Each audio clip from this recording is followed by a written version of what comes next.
Por isso que quando eu entrava chacinando, eu matava todo mundo. Mãe, filho, bebê, foda-se. Eu já elimino o mal na fonte. Não é? Vou deixar o diabo crescer? Não. Princípio da economia processual. Não é?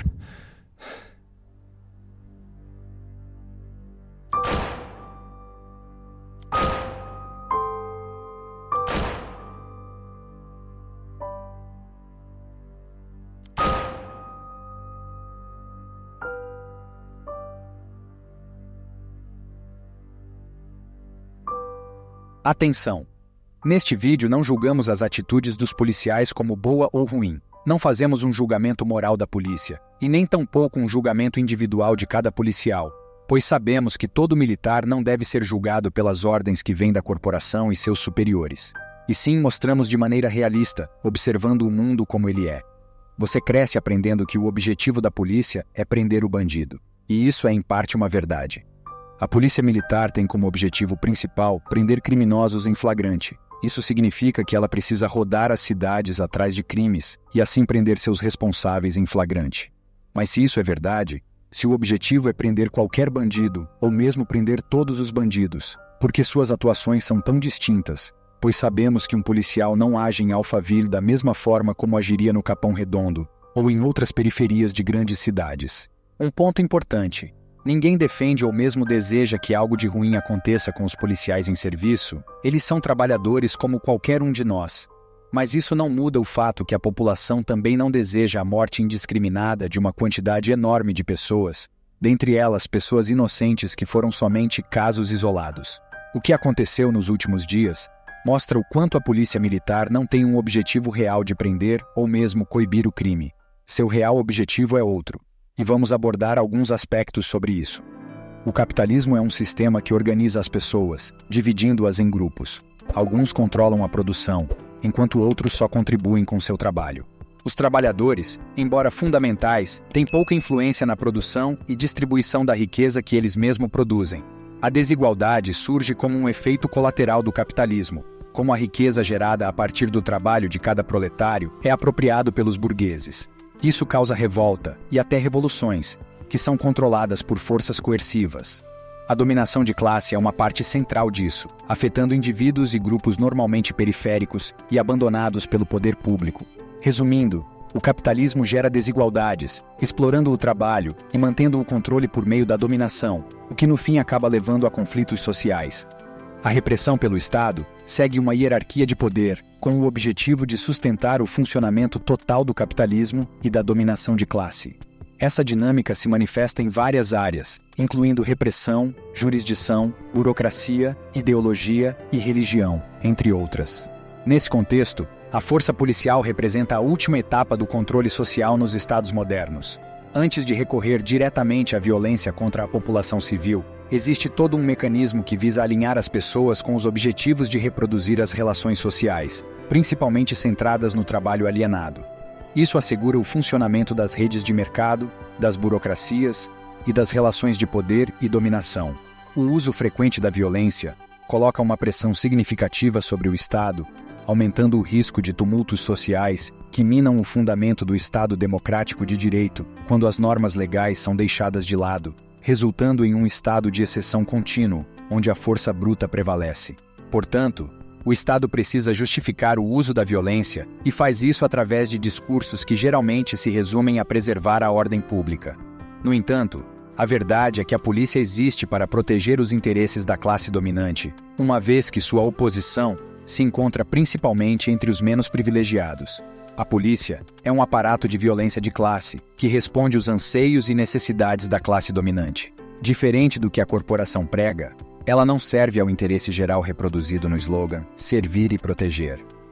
Uma breve explicação da criação da polícia. A polícia surge no início do século XIX na Inglaterra e França para lidar diretamente com as massas. O fato de ser o exército o responsável em conter as massas reivindicantes acabava por produzir verdadeiros massacres com alto índice de mortalidade entre trabalhadores que lutavam por melhores condições de vida. O assassinato direto de trabalhadores gerava mártires e, em vez de conter a população, inflamava ainda mais os ânimos, tendo o perigo do descontrole por parte do Estado. Ela surge como força não letal, capaz de conter e dispersar as massas. Ela tinha o trabalho de controlar protestos e evitar que movimentos populares interferissem no sistema de poder estabelecido. Ela também agia contra os esforços dos trabalhadores por mudanças, como reduzir a jornada de trabalho. Agora, no Brasil atual, como tem agido a polícia? Nos dias atuais, as polícias se tornaram basicamente caçadores de drogas ilícitas. E como a PM faz isso? Eles basicamente rodam as periferias dos grandes centros urbanos, em busca de traficantes. E você deve estar se perguntando, qual o problema disso? E eu respondo de imediato. A princípio, não há problema em buscar e prender criminosos, mas a questão que eu trago nesse vídeo é, como a PM vem fazendo isso? Vou mostrar 2 exemplos de operações da PM, e quero que você analise se isso faz sentido. Em um caso, a Polícia Civil do Rio de Janeiro encontrou 117 fuzis incompletos, do tipo M16, na casa de um amigo do policial militar, Rony Lessa, no Meier, na zona norte do Rio. Lessa foi responsável por atirar na vereadora Marielle Franco e no motorista Anderson Gomes, no dia 14 de março de 2018. No segundo caso, cito o que aconteceu no litoral de São Paulo nos últimos dias, com o intuito de defender as polícias e prender o responsável pela morte de um PM, um crime horrível, que ninguém nunca defenderia ou desejaria a um trabalhador. A PM saiu em uma operação na sexta-feira, e em 6 dias já se sabe de pelo menos 16 mortos na operação. E aí você pode pensar, mas não eram todos criminosos? Será mesmo? Já temos 2 exemplos de pessoas inocentes na lista de mortos. E as investigações estão apenas no início. Dentre os inocentes temos o pastor Moacir da Silva Júnior, de 34 anos, que foi morto durante a operação policial. Segundo um familiar, Moacir trabalhava como ajudante de pedreiro além de pastor. Outro argumento normalmente utilizado é que a PM não foi recebida com tiros no caso dos 117 fuzis, e quando chegou na periferia de Guarulhos foi recebida a tiro por traficantes. Mas se isso fosse verdade, por que a PM de São Paulo desligou as câmeras nos dias da operação? Se a PM nada tinha a esconder e foi na comunidade só para prender os responsáveis pelo crime hediondo cometido, por que desligar as câmeras? A Corregedoria da PM e o MP já soltaram notas informando que os policiais estavam sem câmeras no momento das mortes, o que mostra que o objetivo da PM nunca foi repreender o tráfico, ou mesmo prender os responsáveis, e sim se vingar da comunidade. Entenda, a PM não se vingou dos responsáveis, o que seria igualmente errado. Ela se vingou de toda uma população. Morreu bandido, morreu vendedor de produtos na praia, morreu pastor, morreu inocente. Os 3 envolvidos no assassinato do PM foram presos. Teoricamente, a PM deveria parar a operação no momento em que os responsáveis foram detidos, poupando vidas inocentes. Mas isso não aconteceu. Por que a PM mata 19 na periferia e não dá um único tiro em um bairro nobre? Agora vamos abordar um aspecto mais profundo da guerra às drogas. Seguindo o padrão de citar 2 casos, vamos a mais exemplos de como a lei é sempre subjetiva ao estado social em que se encontra o suspeito. Caso 1. Como pode um morador de São Paulo ser considerado traficante e ser preso com 1,8 gramas de uma droga ilícita, condenado a 7 anos de regime fechado? Caso 2. Filho de desembargadora preso por tráfico com 130 quilos de maconha, é solto no Mato Grosso. O Tribunal de Justiça responsável pelo julgamento do crime trocou cadeia por internação em clínica psiquiátrica. A defesa alega que filho de magistrada tem síndrome de borderline, seja lá o que isso queira dizer. Imagino que signifique o famoso "foi mal, estava doidão". Outro exemplo do porquê as polícias e o judiciário em geral não agem realmente para combater os criminosos é esse caso absurdo que aconteceu há alguns meses. Caso 1.